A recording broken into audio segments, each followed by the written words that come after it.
Now, my next guest is a legend of Australia's elite Special Air Services Regiment. You've met him on this show before. Anthony Harry Moffitt is a 30-year veteran of that incredible brotherhood, and he's done more in defence of this country than I think most people could ever comprehend. He's also a registered psychologist and the author of a fantastic book entitled 11 Bats. I'm delighted to say Harry Moffitt joins me now. Harry, it's great to have you back on Bernardi. Thank you for joining me. Can I kick it off with something about defence, mate? You've had such an interesting and varied life, it's difficult to know where to begin, but the morale and comradeship that you saw and enjoyed within the SAS veterans, has it in any way been eroded by those who have served with such distinguished honour because of the miserable way you've been treated by the top brass and how the regiment has been?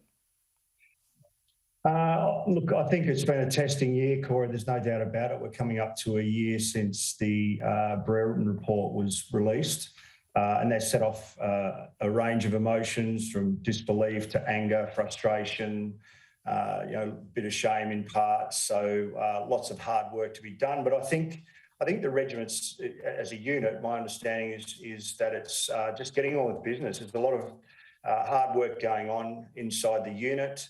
And they're still very, very busy as an organisation. I always say one of the hardest working organisations in the country. Outside of the unit, the communities scramble to support each other, and I think that's been a real an expected characteristic of the unit, to get around each other, support each other, and support those in need, no matter what lines they fall along. Yeah.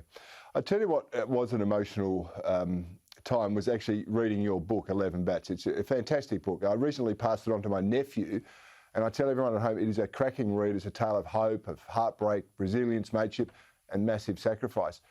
Can I ask, who did you write it for? Was it actually for you? Was it for your brothers in arms, for your family, or just to tell people like me what it's like to be in the SAS?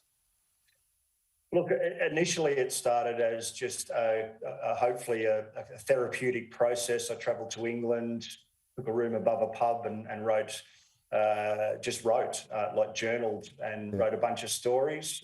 But it soon became apparent that I could do something with it. I must say, when I first joined the regiment, there was nothing available on what life was like in the SAS. It was a mythical place.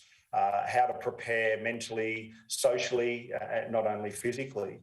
So I was really spurred in the later stages of putting the book together, really spurred on by hopefully providing something that could be beneficial to young Harry Moffitts or young men and women in the ADF or further afield that might get an idea of what they're in for, because you sacrifice a lot going. Harry,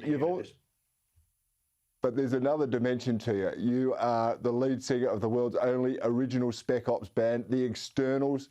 Apparently you've recorded 6 studio albums, played some big gigs. Can I just play a little grab for the people at home? Yeah, sure.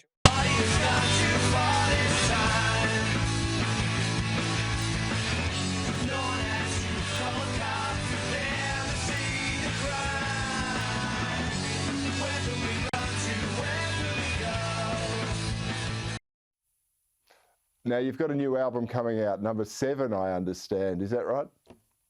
It is, yeah, COVID album, and we're most of the way through that now. It's been great. And when's it come out, mate?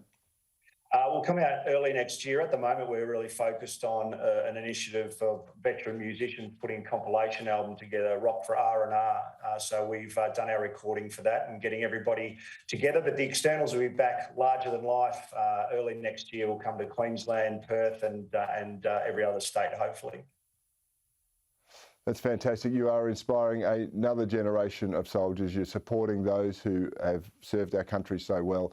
You are a true legend, and that's why I love having you on Bernardi. Harry Moffitt, thanks so much for your time tonight. Thanks, Corey. Thank you.